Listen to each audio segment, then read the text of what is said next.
নমস্কাৰ আগৰ ক্লাছটোৰ পৰা পিছৰ ক্লাছটোলৈ আহিছোঁ অসমীয়া স্বৰচিহ্নৰ যি আছিলে বৰ্ণৰ চিহ্ন অসমীয়া স্বৰচিহ্নৰ চিহ্নকেইটাৰ পিছতে আজি ক্লাছটো হ'ব ব্যঞ্জন বৰ্ণৰ লগত স্বৰচিহ্নৰ সংযোজন।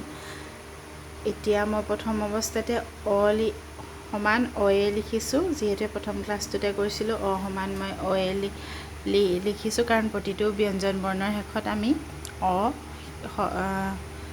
স্বৰবৰ্ণটো উচ্চাৰণ কৰোঁ। এতিয়া পূৰণ অংকত যিদৰে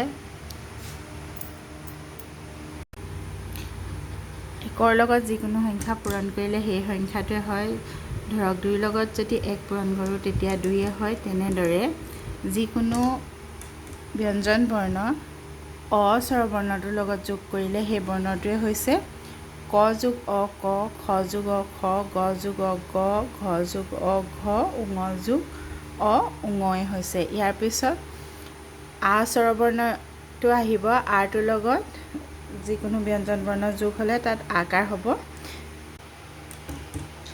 এতিয়া স্বৰবৰ্ণটোৰ ক্ষেত্ৰত সমান আমি আকাৰ এই চিনটো পাওঁ, আৰু ইয়াৰ লগত যিকোনো ব্যঞ্জন বৰ্ণ যোগ হ'লে তাত আকাৰ চিনটো আহিব। এতিয়া মই প্ৰথমৰ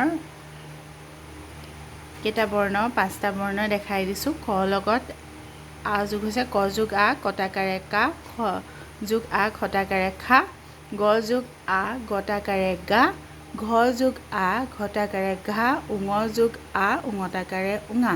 ইয়াৰ পিছত হ্ৰস্বই স্বৰবৰ্ণটো আহিব।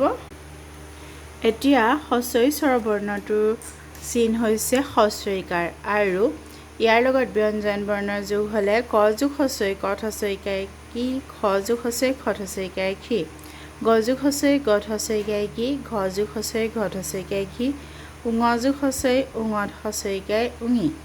এইফালে আছে দীৰ্ঘই সমান দীৰ্ঘইকাৰ, আৰু ইয়াৰ লগত ব্যঞ্জন বৰ্ণৰ যোগ হ'লে ক যোগ দীৰ্ঘই কত দীৰ্ঘইকাৰে কি, খ যোগ দীৰ্ঘই খত দীৰ্ঘইকাৰে খি, গ যোগ দীৰ্ঘই গত দীৰ্ঘইকাৰে গি, ঘ যোগ দীৰ্ঘই ঘত দীৰ্ঘইকাৰে ঘি, ঙ যোগ দীৰ্ঘই ঙত দীৰ্ঘইকাৰে ঙি। এনেদৰে প্ৰথমৰ 4টা স্বৰচিহ্নৰ লগত ব্যঞ্জন বৰ্ণবিলাক যোগ হ'লে কেনেকুৱা হয় তাক আজি আগবঢ়ালোঁ। ইয়াৰ পিছত বাকী থকা বৰ্ণকেইটাৰ লগত স্বৰচিহ্ন যোগ কৰিব লাগিব।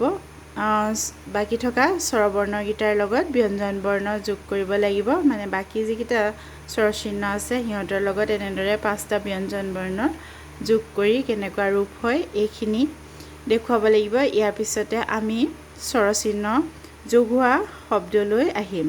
আজি ক্লাছটো ইমানেই।